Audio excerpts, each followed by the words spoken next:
Hi everyone, my name is Sarah Lilly. I'm an urban planner with MKSK, and I have been the project manager for the Oxford Tomorrow Comprehensive Plan process in close conjunction with the City of Oxford. And I want to thank you so much for your interest in the plan and for tuning into this brief presentation.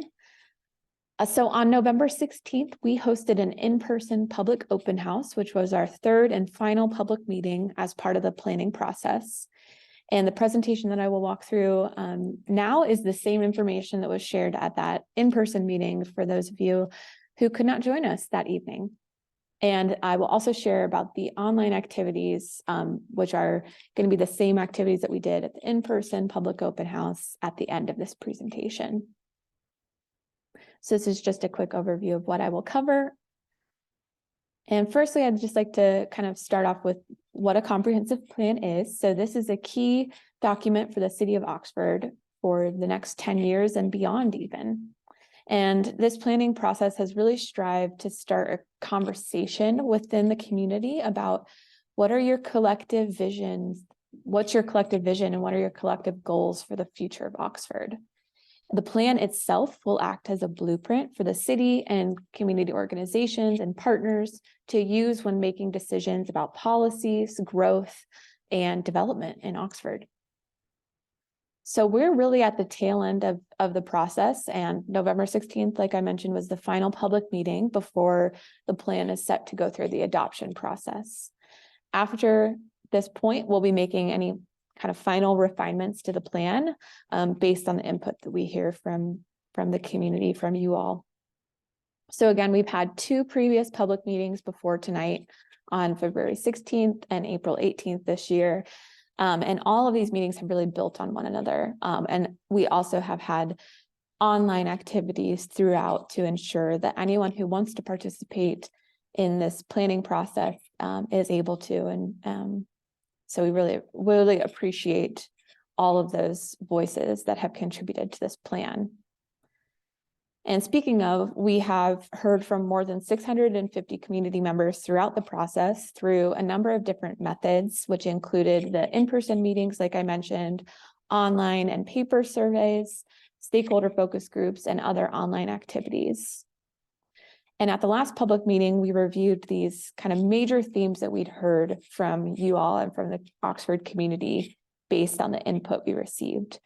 Some key points that I'll highlight here. A really big thing we heard over and over again was about housing challenges and the need to create more housing options that work for people at all income levels and life stages, and so that anyone who wants to live in Oxford has housing available to them that meets their needs.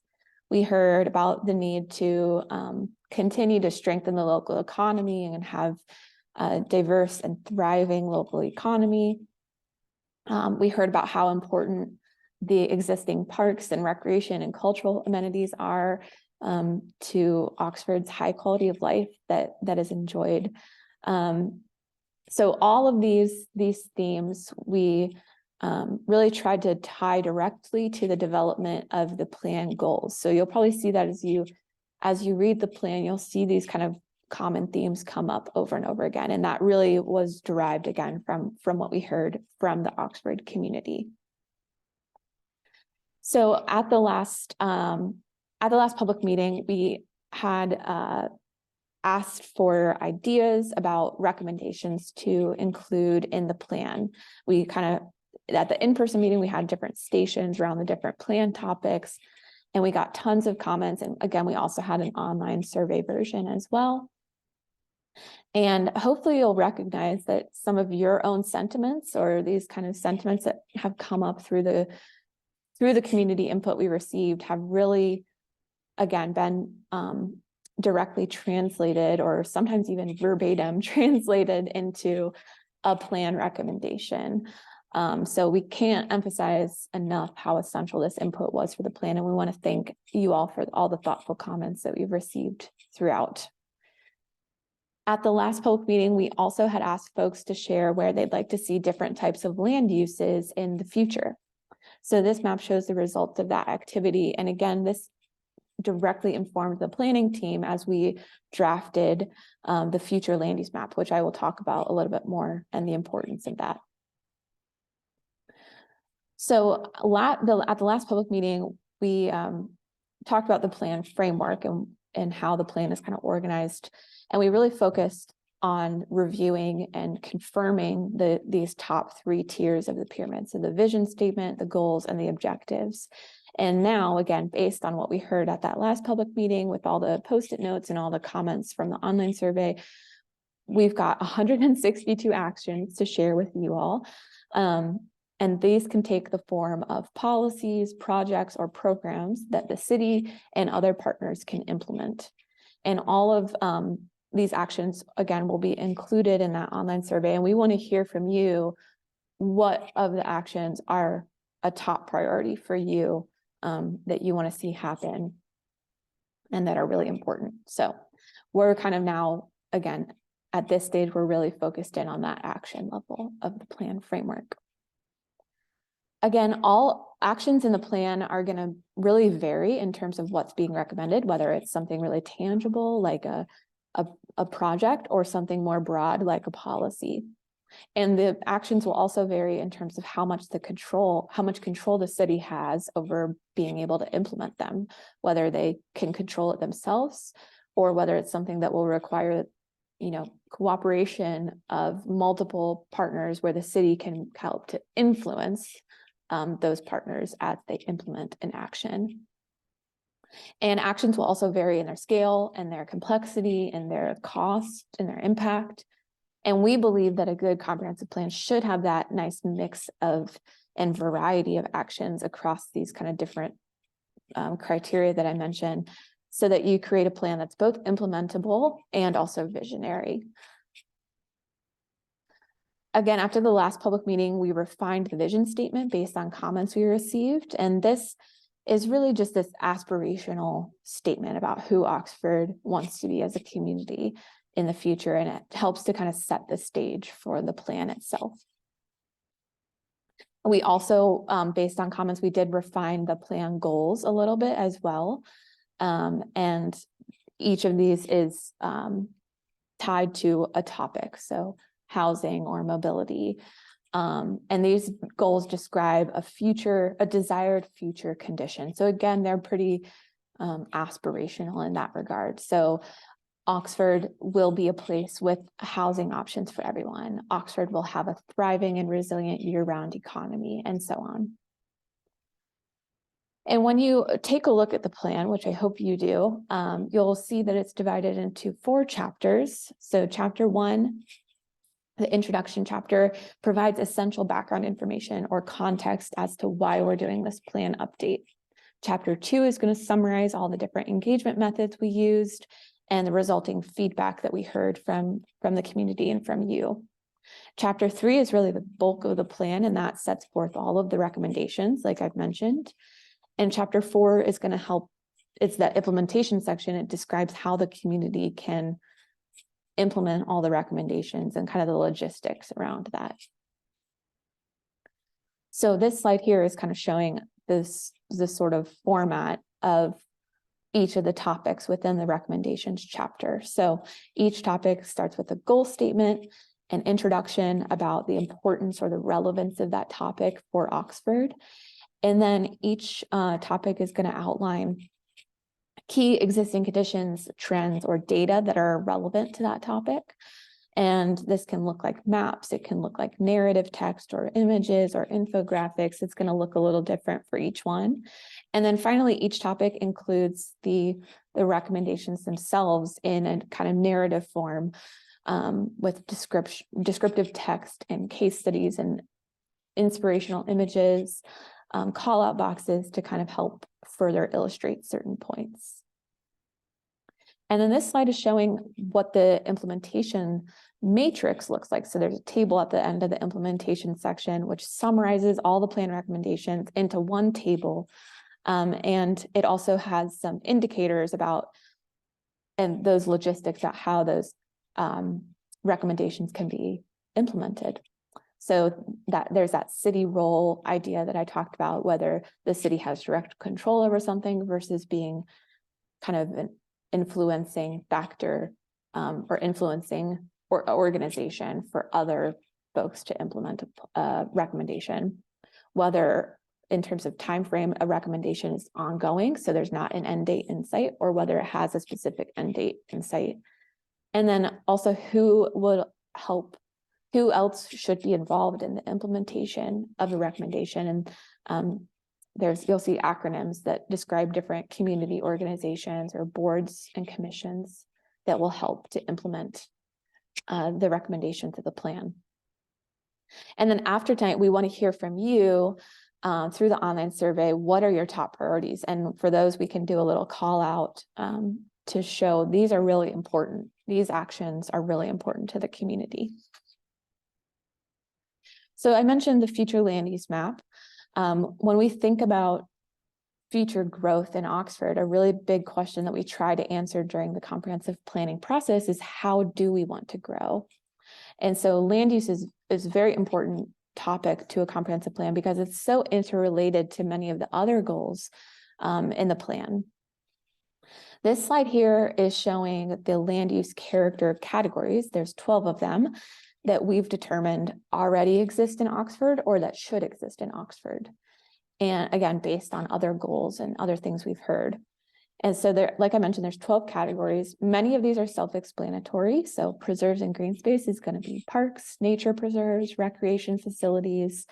Rural is describing kind of more agricultural or productive uses of land. Campus is hopefully pretty self-explanatory, talking about Miami's Oxford campus or other educational institutional uses. So I'm really going to focus in on 4 of these 12 categories, which are the land use types where we recommend some change from what's existing or some new type of land use for Oxford. And so those are the 4 categories shown here, which I'll walk through. So first up is what we're calling an urban neighborhood. And this is most closely related to the type of environment that is found within the mile square. But in this case, we're not talking about the mile square. We're talking about sites that are new development sites or redevelopment sites that are outside the mile square. And this really differs from other types of neighborhoods in Oxford that might be a bit more suburban in nature. So we feel that an urban neighborhood should include a mix of housing types, such as detached single-family homes, townhomes, apartments, even assisted living or senior living facilities could be included in that. A central green space, like we've kind of shown on the diagram here, is a really key component of the urban neighborhood character because it can really be a focal point around which to orient streets and buildings, and it provides obviously space for park and play areas. And the layout of an urban neighborhood should really focus strongly on creating and fostering walkability and a really high quality sense of place.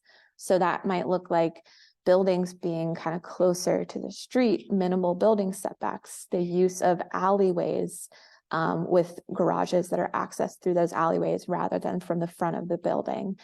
That might look like parking areas located behind buildings rather than in front.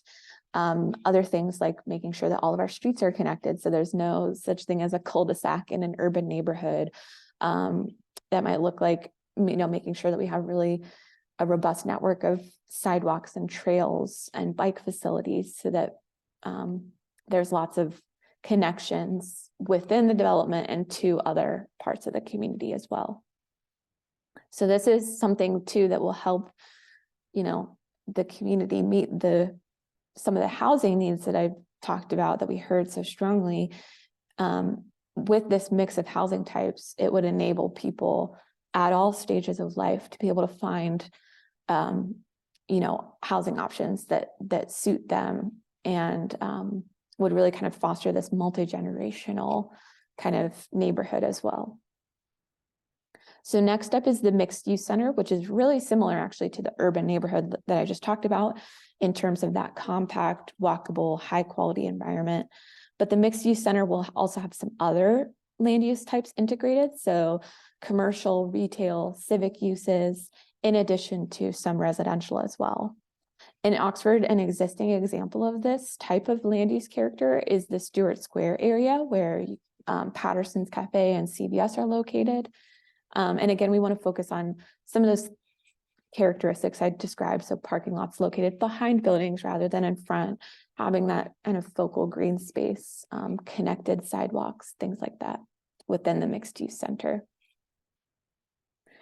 The employment corridor is in an area that's concentrated along a major commercial roadway like College Corner Pike. So that's an existing example of an employment corridor in Oxford, where there's lots of retail and commercial uses and even some light industrial uses as well. And these areas are really important for the city of Oxford because they provide jobs and income taxes for the community. They provide businesses where you can meet your daily needs, but they are very auto-oriented and auto-centric and not the most friendly places for people. You don't really want to go there and walk around necessarily. Pedestrians and cyclists might not feel as comfortable in the existing employment corridor areas of Oxford. So what we're recommending here is that Oxford focuses on improvements where they can to these employment corridors to create better connectivity between developments. So parking lots should be connected, sidewalks and trails should be available so that people can walk and bike and not just have to rely on a car to get to these places. And maybe we can think about ways to activate these spaces to make them more people friendly. So things like adding a food truck court or some outdoor seating might just help to improve these areas of the community. But again, they're really important for Oxford. And similarly, the employment center is a little different from the employment corridor, which is a little bit more linear. The employment center might be more of a node or a specific site. So an existing example of an employment center in Oxford is the McCullough Hyde Memorial Hospital campus. And to meet other economic goals and objectives in the plan, it's really important that Oxford can focus on adding a few more of these types of employment center land uses throughout the community. And this could be a single employer site like the hospital, or it could be a mix of commercial, retail, hospitality, or civic uses, places that provide those jobs and that kind of economic activity for the community. And again, these areas should focus on being well planned and designed with amenities that are attractive and will entice businesses and kind of the modern worker to want to be located in Oxford. So yeah, like I mentioned, McCullough Hyde's a great example of this because it is kind of integrated within its surrounding context. So this map shows where all of those 12 land use character categories are physically or geographically recommended in Oxford. And again, many of this is leaving what is there intact, leaving that existing character intact. But if we flip to, just focusing on those 4 categories that I kind of honed in on, we might be able to see where maybe we recommend some change or some reimagining of what's there. So the peach color being that urban neighborhood, there's some opportunities for some, new development sites that might look like that type of development in Oxford. And this future land use map really is intended to be used by the city of Oxford when reviewing development proposals or when, reimagining the existing zoning code or other major development and planning decisions. And if a property owner located on one of these sites that I'm kind of calling out here decides to redevelop their property, then the future land use map is telling them, hey, this is what we want to see here. This is the type of land use character we'd like to see here. And there's some areas of the community that might require some more in-depth planning or study. So these areas are called out on the map in these kind of the hatched area here. We're calling these focus areas. And because these focus areas require some more planning, the land uses that are located within on the map here within those focus areas might be a little bit more flexible. They might end up changing a little bit from what's shown here based on what is determined when there's future planning work done for these areas. So I just wanted to highlight that point as well. So I'd like to invite you to explore the project website, which is oxfordtomorrow.org. And there you'll find the draft Oxford Tomorrow Comprehensive Plan for you to review and explore. It's a pretty significant document, so feel free to take a look at that. And once you've had a chance to look through the plan, we'd love for you to take a survey, again, to share which of the plan recommendations are really key priorities for you and any other thoughts you might have about the plan. That survey is going to close on November 27th. So please be sure, if you have thoughts about the draft plan, to submit your response before November 27th. And then finally, after the survey closes, we're going to analyze all the last round of input we received and make any necessary plan revisions. And then we anticipate that the plan itself will go through the adoption process in December and January of 2023, with the Planning Commission meeting being first, and then it does require 2 city council meetings. So those dates are listed here as well.